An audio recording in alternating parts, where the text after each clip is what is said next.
This is a story of balance. When we bought Copper, we thought we were buying a 2.5-year-old colt, and it had been alluded to that he'd already been backed. Apart from being mostly wild when we got him, it turned out that he was a year younger than we thought, but we only found this out when he was supposed to turn 7 and his teeth didn't match up. For those first few years, I was told he was naughty, that he needed a good hiding, that I was making excuses for him. Thankfully, I had not listened to anyone, but had allowed him to say how fast we brought him along. He was never forced to do anything he wasn't ready for. It took him 6 months to decide he could actually canter with me on him. He did not like the feeling of falling out of balance. We made really slow progress in the beginning. He was excessively spooky, and the spooking included massive bucks and fly leaps, which had me off quite a few times before things started to settle down. I'm actually very surprised I've not fallen off him more than I have, considering the bucking. The bucking and leaping made me nervous, which made me cling and hang on his mouth, exacerbating the problem. Even with the slow progress, we ran into issues. I had a trainer tell me he was uneven behind and was lame. Actually, what he was weak in his left hind, and the unsteady rein contact exacerbated the situation and made him bridle lame. In a roundabout way, I started to work on getting the left hind to strengthen. We noticed that throughout, he would spook more on the left rein than the right rein, and I had this whole theory worked out that he did not trust his right eye. My new trainer and I had a long, detailed discussion about how to connect the two sides of his brain to his two eyes, but we still seemed too lost and going nowhere. Then along came the what, why, and how course. Because of our weak rand, it was a huge outlay for me, but I'm so glad that I took the leap and did it. And suddenly, all these things made sense. It had nothing to do with his eyes. He spoke because he was unbalanced and unsteady. He had been improving over the last year, but in the last months, over the span of the course, we have taken some huge leaps. He has always been a wiggly horse, falling out through his right shoulder mostly. Our steering has been dubious for a long time. I realize now the spooking was a lack of balance. Even just trotting a circle in a steady prelim frame was a lot to ask of him. Thomas explained that he is a narrow horse, so he doesn't have that leg at each corner sense of stability. So when he fell out of balance, he would just get frustrated and throw a tantrum about it. Thomas and Shana have a wonderful way of explaining a new approach which sounds so logical. Why didn't we think of it? Have a listen to the voiceover Thomas did for one of my videos. My apologies for the poor camera quality. This camera was not quite up to the task. So, let's see. So the tempo is a tad on the quick side. If you could slow that down just a little bit, he might relax a little bit more. He might get a little easier to sit. It was pretty windy on that day too, so a lot of horses get tense from that. So what I also noticed, like in the seat, you could stretch your knees down a little bit and maybe engage your lower back muscles a little more. That way you end up sitting a little bit closer to the pommel and your hips can move more freely.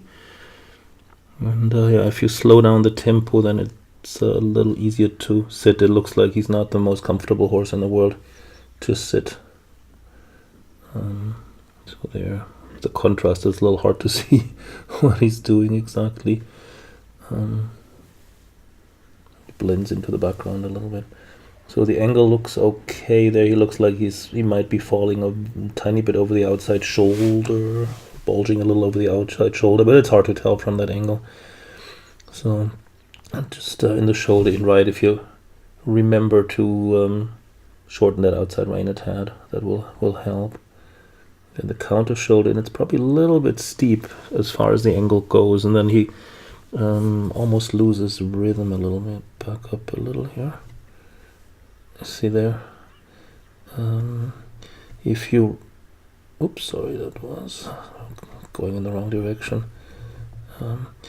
So here, if you make the angle a little bit more shallow, you get a better bend, and the movement will become a little smoother. He almost loses his rhythm a little bit because the left front leg can't get over the right front fast enough or easily enough.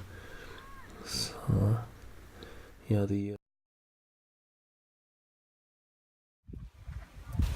We upgraded to elementary at the beginning of this year. One of our sticking points was to turn on the haunches. We began the year getting 4 4s at a show across 2 tests, which was very disappointing.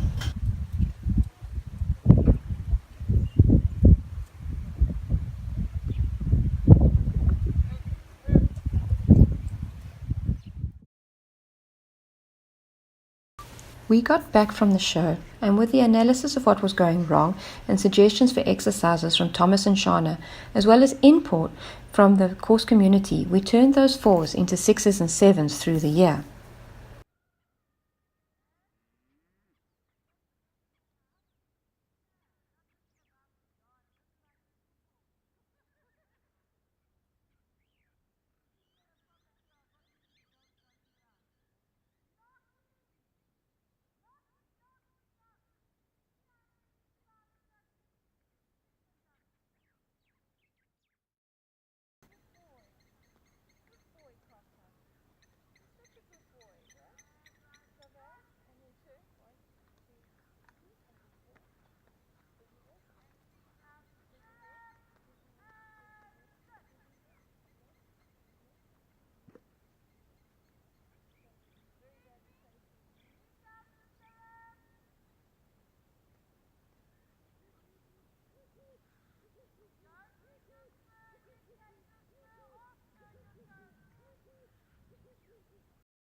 Here's some work from the past week.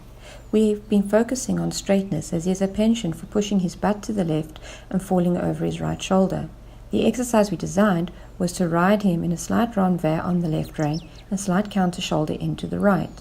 Our trusted flower exercise is a structured exercise where we have to move from lateral work to the smaller circle and back onto the bigger circle.